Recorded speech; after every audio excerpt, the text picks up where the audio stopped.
Communism کو بھی دیکھ لیا اور عیسائیت اور یہودیت کو بھی دیکھ لیا. اب دنیا کے پاس اسلام کے علاوہ اس بربادی سے جس میں پوری دنیا پڑ چکی ہے, اسلام کے علاوہ کوئی آپشن نہیں ہے. بالآخر کیونکہ دیکھ لیا نا, یہ مادہ پرستی میں جب انہوں نے مذہب کو اپنی سوسائٹی سے نکالا ہے تو مذہب نکلنے کے بعد اخلاقیات کے سارے پیمانے چینج ہو گئے. زنا لیگل ہو گیا, پھر لڑکوں سے بدفعلی لیگل ہو گئی, ماں باپ کو اولڈ ہاؤس میں جمع کرانا لیگل ہو گیا, بچے روکنا لیگل ہو گیا. عورت کی مرضی میں 6 پیدا کروں 2 پیدا کروں پیدا ہی نہ کروں, یہ میرا ذاتی حق ہے. حالانکہ یہ ذاتی ہے نہیں. وجہ اس کی یہ کہ ہمارے ماں باپ اگر ہمیں روک لیتے, ہمیں دنیا میں نعمت ملتی کیا زندگی کی. تو قرآن نے, اسلام نے ہمیں نسل روکنے سے منع کیا کہ جیسے آپ پیدا ہوئے ہو, آپ کے لیے کسی نے تکلیفیں اٹھائی ہیں, آپ کے ماں باپ نے, آپ کے پیرنٹس نے, تو اگلی نسل کے لیے آپ کو بھی تکلیفیں اٹھانی ہیں. جیسے جانور جو ہے نا, یہ مجبور ہیں بچے پیدا کرنے پر, ان سے مشورہ نہیں لیا جاتا کہ پیدا کرنا ہے کہ نہیں کرنا, یہ آٹومیٹیکلی ہے. تو انسان کو بھی اسلام نے کیا کیا ہے, مجبور کیا ہے کہ نسل کی گروتھ یہ انسانوں کے ہاتھ میں نہیں ہے کہ کتنے ہوں گے کتنے نہیں ہوں گے. یہ کس کے ہاتھ میں, کس سے پوچھا جائے گا, یہ خدا سے پوچھا جائے گا. تو نسلیں انہوں نے روکنا شروع کر دی مذہب کو جب نکالا. تو نتیجہ کیا نکل رہا ہے, جو تباہی بربادی. اب آپ دیکھو خودکشیوں کا ریشو وہاں تھا نا, اب ہمارے یہاں بھی آ گیا ہے کیونکہ مادہ پرستی پھیل رہی ہے نا. میں آپ کو ایک ابھی چند دن پہلے ایک واقعہ ہوا, اس سے بات سمجھاتا ہوں. اللہ تعالیٰ مغفرت فرمائے جس نے خودکشی کی. ہمارے ایک دوست, ان کا بیٹا بے روزگار تھا, تو بے روزگاری میں اس نے خودکشی کر لی. 23-24 سال کا لڑکا تھا وہ. اب اس کے والدین پریشان, یار اتنی ٹھیک ٹھاک ٹینشن میں. تو والد صاحب میرے پاس آئے, میری بھی چونکہ ان کے والد سے بہت اچھی گپ شپ ہے, دوستی ہے, تو میں ان کی پریشانی سمجھ سکتا تھا کہ 23-24 سال کا لڑکا اگر خودکشی کرتا ہے تو باپ پہ, ماں باپ پہ کیا گزرے گی. میں نے ان کو بلا کے پوچھا, یہ میں آپ کو واقعہ برائے واقعہ نہیں سنا رہا, اس میں بہت سارے سبق ہیں, آپ کو اسلام کی طرف آنا پڑے گا چاہو یا نہ چاہو. ٹینشن سے بچنے کے لیے آپ کے پاس اسلام کے علاوہ کوئی آپشن بولو نہیں ہے. اور یہ یوٹیوبرز کو سننا چھوڑ دو, موٹیویشنل اسپیکرز کو, خدا کی قسم ان کے پاس آپ لوگوں کے مسائل کا حل نہیں ہے. آپ کے مسائل کا حل صرف اسلام کے پاس ہے. اس کے علاوہ جو بولتا ہے میرے پاس مسائل کا حل ہے, جھوٹ بول رہا ہے. وہ حل ہوتا تو یہ دنیا سے خودکشیاں کو روک لینا, یہ کیوں نہیں روک پا رہے. ادھر صحابہ کے دور میں بے روزگاری کا یہ عالم کہ اپنے بچوں کو قتل کر رہے ہیں کہ کھلائیں گے کہاں سے, اور قرآن کہہ رہا ہے پیدا کرو میں کھلاؤں گا, تو پیدا کرنا شروع کر دیا, جبکہ کھانے کو اس وقت بھی کچھ نہیں ہے. نہیں آئی بات میرا خیال ہے. گراؤنڈ ریئلٹی کیا کہہ رہی ہے, مجھے ایک بات بتاؤ. پہلے میں یہ خودکشی کا واقعہ سنا دوں, پھر آپ کو بتاؤں گا کہ صحابہ کیونکہ اسلام کو جب سے فالو کرنا شروع کیا تو ان کی سوچ کیسی بدلی, اور آج مادہ پرستی جو ہماری سوسائٹی میں آ رہی ہے تو سب کچھ ہوتے ہوئے کیسے تباہ ہو رہے ہیں. سمجھ میں نہیں آ رہی میرا خیال ہے بات. تو کیا ہوا ان بیچاروں کے, وہ جو بیٹا تھا وہ 23-24 سال کا لڑکا, ابھی یہ 1.5-2 ہفتے پرانی بات ہے, میں نے شاید رمضان میں دعا بھی کروائی تھی آخری عشرے میں ان کے والدین کے لیے.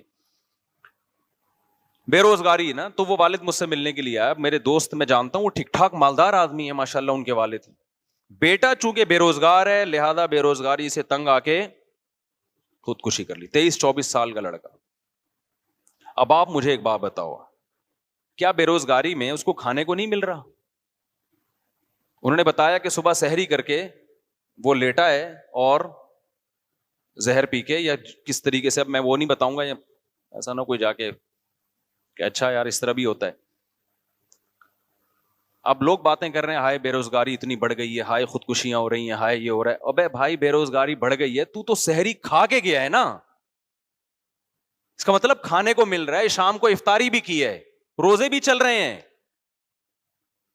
تو یہ جو روزے چل رہے ہیں یہ رسمی ہیں, یہ اس کا مطلب دین اندر داخل نہیں ہوا ہے. وہ روزہ بھی اس کو خودکشی سے نہیں روک رہا ہے, روزے کی حالت میں خودکشی ہو رہی ہے.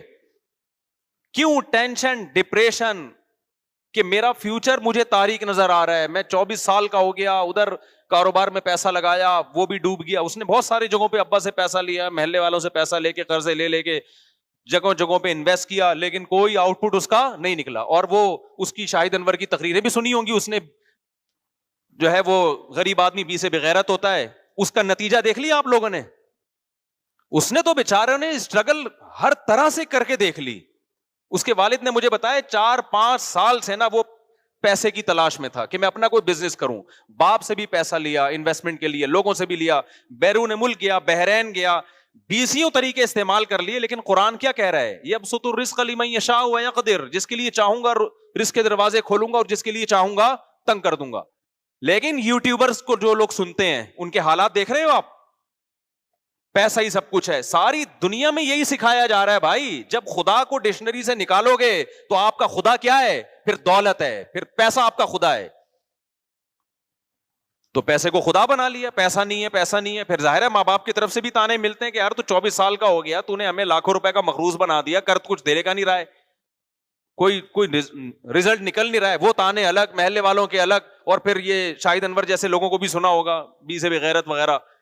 رزلٹ کیا نکلا ہے, صبح سحری کھا کے سویا تو اسٹیٹس پہ نا, واٹس ایپ کے اسٹیٹس پہ لڑکوں نے بتایا کہ اس نے اپنی موت کی, یعنی مرنے کا جو وقت تھا نا یا کوئی کھا رہا ہوگا اس وقت کی وہ تصویریں لگائی ہوئی ہیں اس نے. تو جا کے دیکھو تو وہ بیچاروں نے جا کے جب کھڑکی توڑ کے اندر گئے تو مرا ہوا پڑا ہوا تھا. وہ باپ کا حال کیا ہوا, میں نے تو اس کے ابا کو بلایا, میں نے کہا بالکل اس میں آپ کا کوئی قصور, کیونکہ ماں باپ یہ سمجھ رہے ہوتے ہیں شاید ہمارا قصور ہے, ہم نے اس کو تانے زیادہ دے دیے تھے. میں نے کہا بھائی جتنے بھی تانے دیے ہوں, بھاگ جاتا گھر سے, فون کر دیتا جی میں اس وقت آؤں گا جب مجھے تانے نہیں ملیں گے. کچھ بھی 20 راستے ہیں, اتنی سی ٹینشن برداشت نہیں ہوتی یار کہ تم خودکشی کی طرف جا رہے ہو. خدا تھوڑی چھوڑے گا.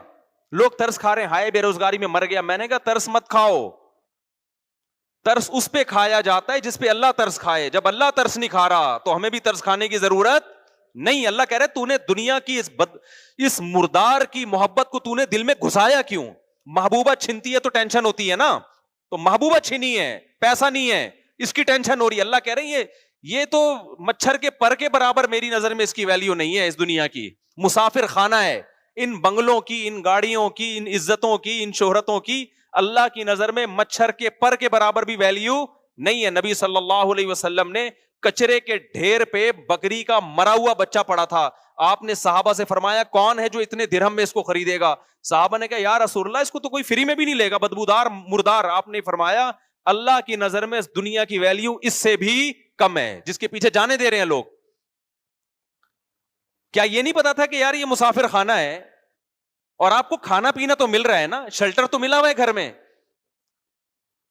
بڑے آرام سے جا کے کیا ہو جاتی ہیں ساری زندگی کے لیے ماں باپ کو ایک عذاب میں ڈال دیا. وہ ایک الگ ڈپریشن میں آ رہے ہیں کہ یار ہماری وجہ سے ہم نے تانا دیا تھا. ماں باپ کو بھی چاہیے تانے نہ دیا کریں, میں اس کے حق میں نہیں ہوں. بیٹا کما کے دے رہا ہے ٹھیک ہے, نہیں ہے کوئی بات نہیں, جب تک ہم بیٹا کھلا سکتے ہیں کھلائیں گے, جب تجھے مل جائے تو کر لینا. سالے بچے پالتے ہی اس لیے, پیدا اس لیے کرتے ہیں کہ نوٹ چھاپ کے دے گا ہمیں یہ. ابے یہ فیملی پلاننگ والوں کے جو سائیڈ افیکٹ ہے نا, خدا کی قسم کہاں کہاں گئے ہیں. میں جو اس کے خلاف اتنا بولتا ہوں نا, مجھے فیملی پلاننگ والوں سے کوئی ذاتی بغض نہیں ہے کہ میرا قرضہ لے کے مجھ سے قرضہ لے کے پی گئے. یہ جو نسل روکنے کا جو فلسفہ ہے نا, اس کو سمجھو. جب 2 بچے ہی اچھے کا نعرہ لگایا جاتا ہے تو اس کا مطلب پتہ ہے کیا ہوتا ہے؟ 2 اچھا کھائیں گے, ان پہ انویسٹمنٹ کم ہوگی, لہذا انویسٹمنٹ کم ہے, آؤٹ پٹ کیا ہے؟ زیادہ ہے. تو جب بچے زیادہ ہو گئے, ان کے تو زیادہ بچے بھی نہیں ہیں بیچاروں کے, جب بچے زیادہ ہو گئے یا یہ کہ وہ کما کے نہیں دے رہا, تو ماں باپ کا تو بچے پیدا کرنے سے جو مقصد تھا وہ کیا ہو گیا؟ فوت. تو وہ بچہ عذاب بن جاتا ہے ان کے لیے. میں نے اپنے بہنوئی کا واقعہ سنایا نا, یہ جو رافع واسے 2 بچے آتے ہیں یہاں پہ, فیل ہو گیا امتحان میں, ایک میٹرک میں فیل ہو گیا, پتہ نہیں انٹر میں فیل ہو گیا, یا نمبر کم آ گئے,